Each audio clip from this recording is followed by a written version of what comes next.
So Jordan, no monopod today? Is that because we're possibly reviewing the GH6 in the future and you want to test like handheld, how stable it is, walk and talks? Yeah, this is totally just me testing it. It has nothing to do with me forgetting my keys and locking my monopod in the trunk.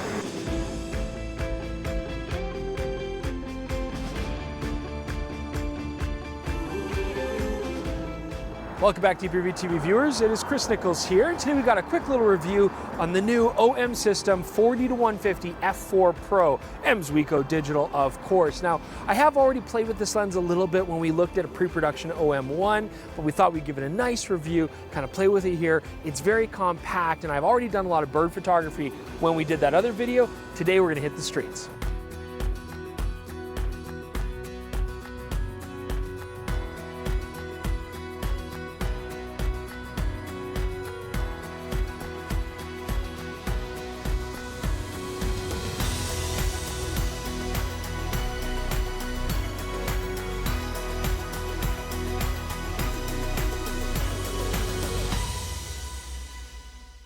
Now, the OM System 40-150 f4 Pro is a serious lens. I mean, it's built well, rugged, weather sealed like all the Olympus Pro lenses are, but it's also a collapsible, very compact design. And actually, there's some stuff missing. We don't have any switches, there's no manual focus clutch, there's no autofocus manual focus selector, no custom buttons, so a lot of that is missing, but it is compact and it is lightweight, only 382 grams, so that's like a fifth of a knock, actually less than that, and so very easy to carry around for a day of shooting.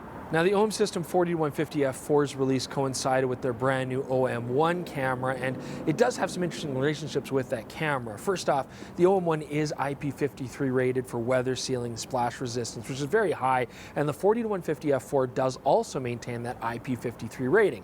That's great news. Unfortunately, though, the OM1 does support fast autofocusing and automatic exposure up to 50 frames per second, but only with 6 certain lenses, and unfortunately, this isn't one of them. So I'm finding the autofocusing speed quite snappy for regular shooting, but if you really push the OM1, this is going to be one of the main compromises with this lens.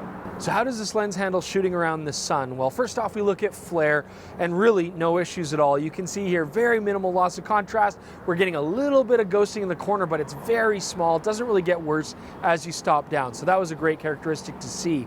Now, what about Bokeh? The longitudinal chromatic aberration, the out of focus area is getting color fringing that's very hard to get rid of in post. Well, luckily, not much there too. You can see in the test sample just a hint, right? Just a touch, just a taste. If it was a cocktail, it would just be a splash of Bokeh in there. So yeah, not something we're really worried about. If you look hard enough for it, you'll see a little bit.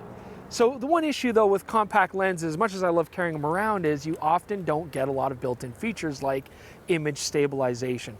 We don't have it here. So you are relying on the camera's in-body image stabilization. Most Olympus cameras and OM System cameras do have that. That's great, but you're not getting that Sync IS with the telephoto lens, which can really just be rock solid.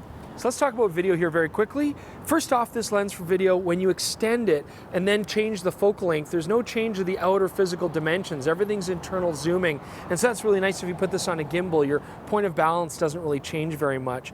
Another really nice thing here is this lens doesn't really breathe. I mean, we tested it at 40 millimeters, as you can see here, and then at 150 millimeters, and the breathing is there, but quite minimal. So overall, actually a really nice compact video lens. So yes, Jordan may have thought I was a big dummy-dumb for running out there in the middle of traffic, but there was a poor bee on the street, and I had to watch the whole time while the light was red. Cars are going over this bee, and he's still alive. He didn't get crushed. So light goes walk, I run out there, I get my shot, and then I'm annoying the bee, he flew away. So I saved a bee is what really happened today, Jordan. Okay, so besides saving a bee, which is really important work right now in our ecological crisis, I've also got a good idea of the close-up capabilities of this lens. It does its best work at 150 millimeters.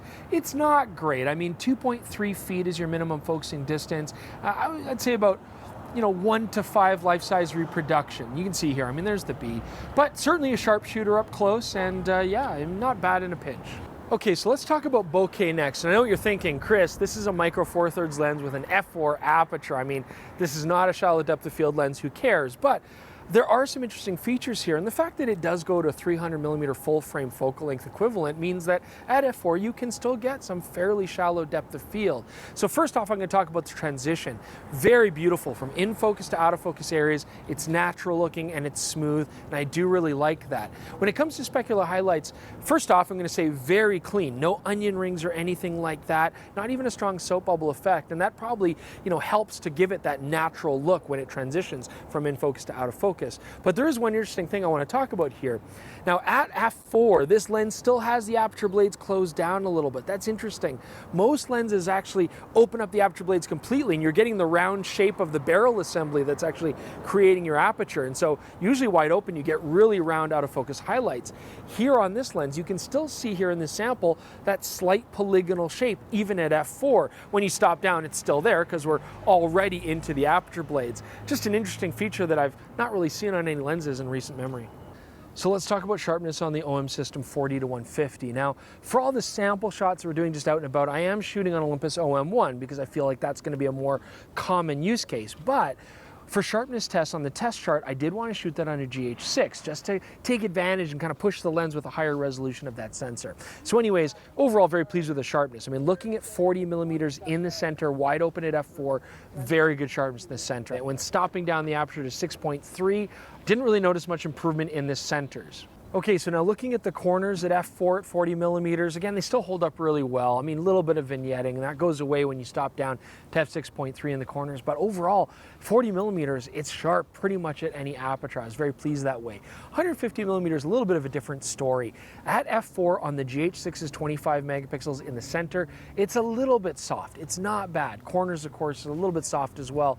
When we stop down f6.3, that's where you notice fair improvement in not only the centers, but also the corners of the images as well. For most of today, I am finding myself stopping down a little bit just to sort of avoid that softness, but I still think it's going to deliver good results. I've shot a lot wide open at f4 on some of these samples, so you can download them and you be the judge. So yes, the 40-150 f4 might be missing out on some professional features like a manual focus clutch, IS and that kind of thing, custom buttons, but it is still very much part of the Pro series of lenses, and where you really see that is in the image quality. I mean, this is a good, sharp lens with beautiful bokeh, and on top of that, it really does show what's so great about the Micro Four Thirds system, that you can have options that are very easy to carry, very compact to take around, and basically take up no space in your bag.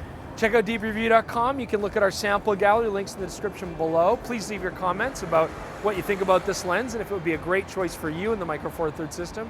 Otherwise, again, thank you so much for joining us. We really appreciate the support. So subscribe, like our channel. We'd really love that. Otherwise, we'll see you guys soon for another episode of DPReview TV.